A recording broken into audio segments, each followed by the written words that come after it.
বিনা সুদে ঋণ দেওয়ার কথা বলে কয়েক হাজার মানুষকে রাজধানীর শাহবাগে নিয়ে আসে অহিংস গণ অভ্যুত্থান আন্দোলন নামের একটি সংগঠন।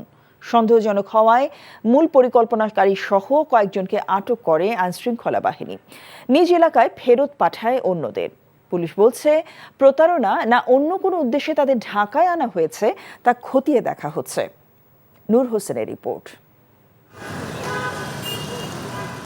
ময়মনসিংহ থেকে আসা যাত্রী বোঝাই বাসটি ঢাকা বিশ্ববিদ্যালয় এলাকায় প্রবেশের সময় আটক করে শাহবাগ মোড়ে উপস্থিত ছাত্র জনতা। অহিংস গণ অভ্যুত্থান আন্দোলন নামের একটি সংগঠনের মহাসমাবেশের ব্যানার রয়েছে বাসে। তবে কেন ঢাকায় এসেছেন এমন প্রশ্নের কোনো সদুত্তর দিতে পারেননি ভেতরের যাত্রীদের কেউই। তারা বলছেন, ঋণ দেওয়ার কথা বলে তাদের ঢাকায় আনা হয়েছে। লোক আছে সামনে, আর আমরা তো জানি না, আমরা মুসলমান লোন দিব ওই মহিলাটা জানছে কিসে বলে সংস্থা এর থেকে টাকা দেবে, এলে আমরা যার যে পরিমাণ ঋণের এরকম ভাবে দেবে। আসছি তো ওই জন্য নিয়ে আইছে আঙ্গুরে, কে লেগে নিয়ে আইছে এটা তো সঠিক আমরা জানি না। কত টাকা দিবে এরা সঠিক বলতে পারতেছি না। মানে ঢাকায় আসলে টাকা দিবে এটা বলছিল না, আসলে টাকা বলবো এরা বলছে না। সাধারণভাবে আমরা যেটা শুনছি আঙ্গুর নিয়ে আইছি, আমরা আইছি, আমরা তো এছাড়া কিছু জানি না।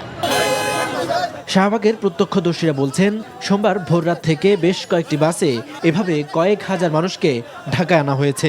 বলছে যে আমাদের যারা ব্যবসা করবে, গরু কিনবে, গরু কিনে দিবে, যারা গাড়ি কিনবে, গাড়ি কিনে দিবে, ওরা আয়ের ভিত্তিতে কিস্তি নিবে, কোনো সুদ নিবে না। তাদের গাড়ি আসছে, তা আমরা দৌড়ছে আটকাইছি। আটকানোর পরে তারা বললো যে সরকার থেকে নাকি 1 লাখ টাকা করে দিবে। এই ঘটনায় অহিংস গণ অভ্যুত্থান আন্দোলনের আহ্বায়ক আবম মোস্তফা আমিন সহ মূল পরিকল্পনাকারীদের আটক করেছে আইনশৃঙ্খলা বাহিনী।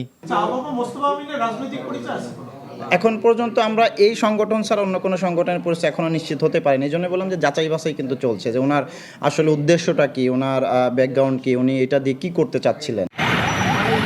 এদিকে অর্থের বিনিময়ে ঢাকায় লোক জমায়েতের মাধ্যমে অরাজকতা চেষ্টার অভিযোগে ঢাকা আরিচা মহাসড়ক সহ রাজধানীর প্রবেশ পথগুলোতে যানবাহনে তল্লাশি করেছে পুলিশ। সাভার থেকে জব্দ করা হয়েছে 5টি যানবাহন। এছাড়া মানিকগঞ্জে 5 জনকে আটক করা হয়েছে। নূর হোসেন, এনটিভি নিউজ, ঢাকা।